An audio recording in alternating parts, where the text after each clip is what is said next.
Bonjour à tous, c'est Rach du blog 3divisionfr.net et aujourd'hui je vais vous présenter les lunettes 3Division 2 que je viens de recevoir et on va revoir ensemble qu'est-ce qui change ou qui change pas par rapport à la première génération de 3Division.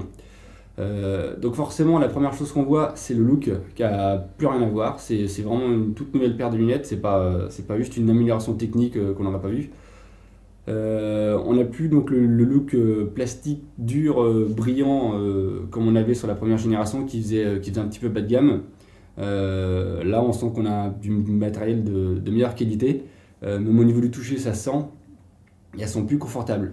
C'est justement la première grosse nouveauté justement de ces nouvelles lunettes, c'est qu'elles ont été faites pour donner plus de confort aux personnes qui les utilisent.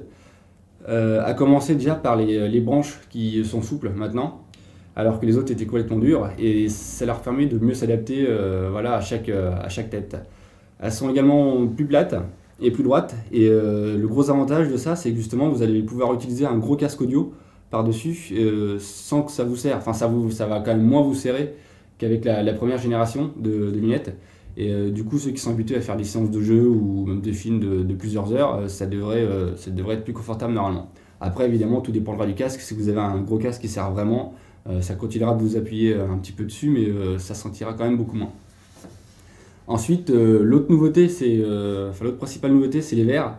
Alors, c'est toujours la même teinture, les mêmes performances, mais elles sont 20% plus larges que l'ancienne génération.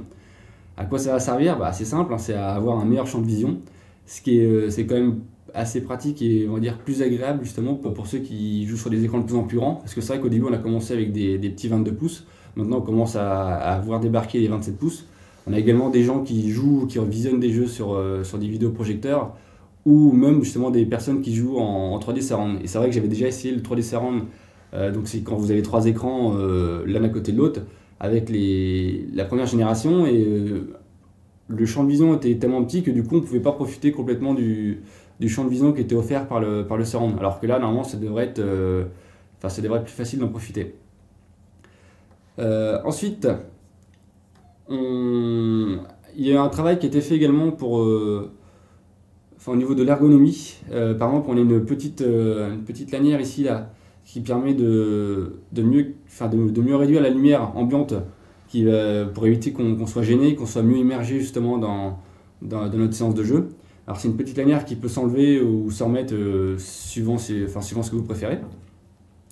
Et on a également la possibilité, justement, grâce à ces petits adaptateurs qui sont faits on va dire, d'une autre façon par rapport à la première génération, qui vont permettre justement, pour les personnes qui comme moi ont des lunettes, mais des lunettes assez fines par contre, de venir les caler à l'intérieur.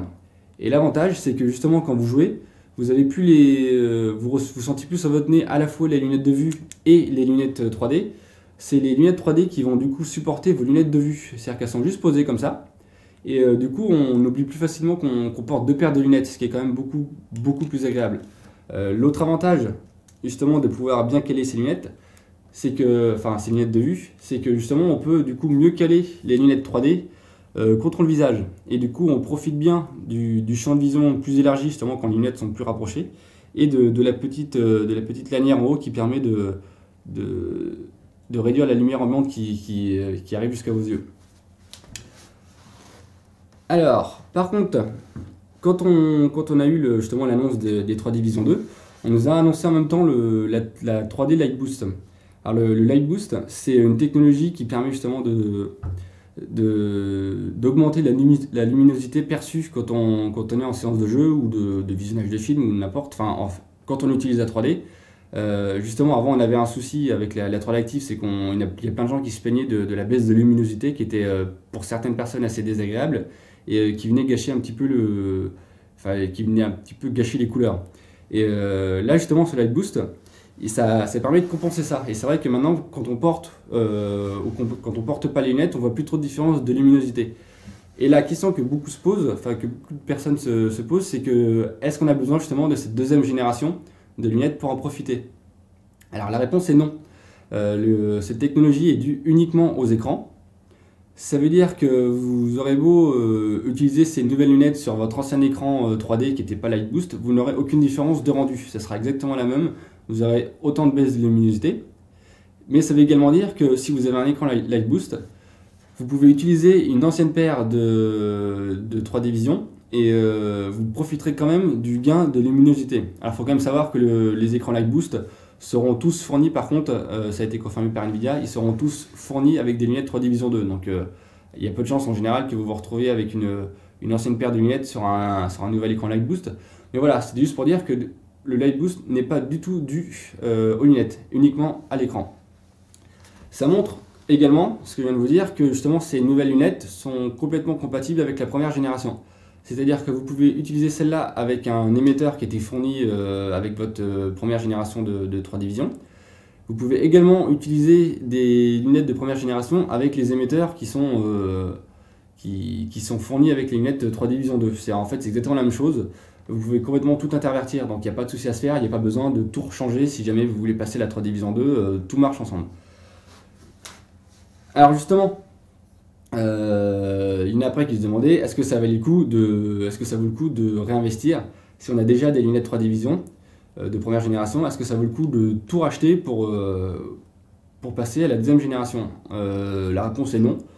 Enfin, c'est personnel, mais moi je pense que c'est pas la peine de tout réinvestir, dans le sens où ça n'apporte aucune amélioration au niveau rendu. Vous n'aurez pas plus de lumière, les couleurs sont exactement les mêmes à travers les verres. Ça ne change rien, c'est juste qu'elles sont plus confortables. Donc si par contre vous avez l'habitude de jouer avec un gros casque et que vos lunettes 3D Vision de première génération vous gênent, là à la rigueur oui ça vaut le coup ça peut valoir le coup de les revendre ou même de les garder et de racheter exprès justement des nouvelles paires de lunettes. Par contre, si vous avez besoin d'acheter justement des lunettes supplémentaires pour jouer à plusieurs, ou si vous regardez des films pour regarder des films à plusieurs, ou si vous voulez tout simplement passer à la 3D Vision, étant donné que les lunettes sont exactement au même prix, mais que celle-là a quand même plus d'avantages, ça vaut pas du tout le coup d'acheter des lunettes 3D Vision 1. Autant passer directement à la deuxième génération, ça serait vraiment dommage de passer à côté de ces modèles-là. Surtout que voilà, c'est vraiment le même prix. Enfin, on les trouve à peu près au même prix. Vous comptez à peu près 80 € pour une paire de lunettes supplémentaires et dans les 120 € pour un kit 3D Vision complet. Sachant que par exemple, si vous prenez l'écran Asus Light Boost, le dernier, donc le VG 278H, à son fourni avec. Et l'émetteur, il est directement intégré à l'écran. Donc voilà, je pense avoir fait le tour. Si vous avez des questions à poser, n'hésitez pas à venir sur le blog. Il y a un sujet qui a été dédié justement aux nouvelles lunettes. Et vous pouvez laisser vos commentaires, poser des questions et on y répondra. Voilà, et ben je vous dis à bientôt pour une nouvelle vidéo sur 3dvisionfr.net.